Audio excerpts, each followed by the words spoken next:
With homicide soaring, the city is just now getting the remaining pieces of its Cure of Violence program in place. That's the $7 million program that was intended to dramatically cut homicides. Instead, murders are way up in St. Louis. Did taxpayers get a good or a bad deal? That's tonight's You Paid For It. St. Louis appropriated $7 million on Cure of Violence, mainly at the urging of Board of Aldermen President Lewis Reed. When it was passed by the board last September, Reed promised it would cut murders in the city of St. Louis by 40 to 50%. Mayor Crewson had some reservations about committing millions to the program right off, but in the end, she and Comptroller Darlene Green signed off on it. Under Cure of Violence, workers go out to meet up with criminals responsible for the violence. The aim is to get them to forgo retaliation and, if possible, get them to turn away from crime.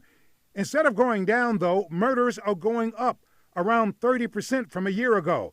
I talked to Board President Lewis Reed. Crime rate, of course, is not driven down, even with Cure Violence. Are you disappointed by the results of Cure Violence? Cure Violence doesn't have anything to do with that because the administration, the mayor's office, has dragged their feet in putting it in place, and we're paying the price for that. The Crewson administration has finally awarded the contracts for the $7 million program, and the Cure Violence workers have now hit the streets. It took a lot longer than expected. So as we sit now, we're going to spend another summer without Cure Violence being able to make a dent in those numbers. So nobody should be surprised that we see those same numbers that we saw last year. As for when we'll see big results, you're going to have to ask the mayor's office that.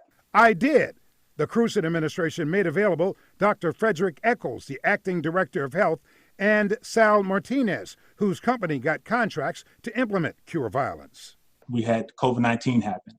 And so with COVID-19, there came some additional restrictions and adjustments that we had to make. Scheduling interviews in the age of the pandemic was more difficult than anything I've ever experienced before. They said the coronavirus crisis hit and that derailed things. Your answer. Elliot, do me a favor, put the question out to your listeners. Coronavirus wasn't around in October, wasn't around in November, wasn't around in December, wasn't around in January, wasn't around in February. Meanwhile, all that time was lost and not a dime was spent.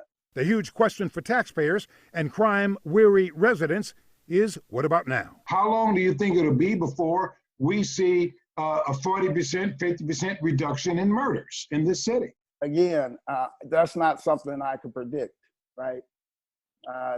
No more than I can predict what the weather is going to be 6 months from now. When they appropriated $5 to $7 million, I guess it's really $7 million, they said we'd see a 40% to 50% drop in homicides. That's what they told the public. Were they wrong? I can't control what other people say. What I can say is, the health department's approach, and our approach is not making promises before a program is actually implemented. I'm very optimistic that we will meet the goals and objectives of this program. The goal, according to the Board of Aldermen President Lewis Reed, was that it was going to cut homicides 40 to 50%. Is that going to happen? We'll have to see.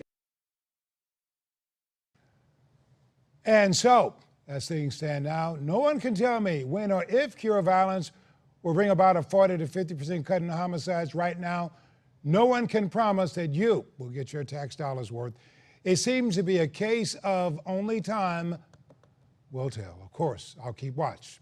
After all, you paid for it. That is Fox News at 9.